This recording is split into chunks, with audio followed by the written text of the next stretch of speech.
नांदेड शहरात बापना पेट्रोल पंपाजवळ कविता हॉटेल खिचडीसाठी प्रसिद्ध असून दिनांक 8 जून शनिवार रोजी दुपारी 3:30 वाजता अचानकपणे किचन रूममध्ये आग लागल्याने 20,000 रुपयाचे साहित्य जळून खाक झाले आहे।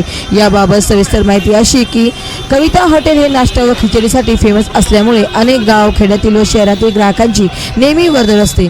अनेक जण हॉटेलमध्ये बसून नाश्ता करत असताना अचानक लागलेल्या आगीमुळे अनेक नागरिकांनी पळापळ करून आपली सुटका करून घेतली। किचन रूममध्ये अचानक लागलेल्या आगीत हॉटेलमधील फर्निचर व इतर साहित्य एकूण 20,000 रुपयाचे नुकसान झाल्याची माहिती हॉटेलचे मालक दिलीप ठाकूर यांनी दिली आहे।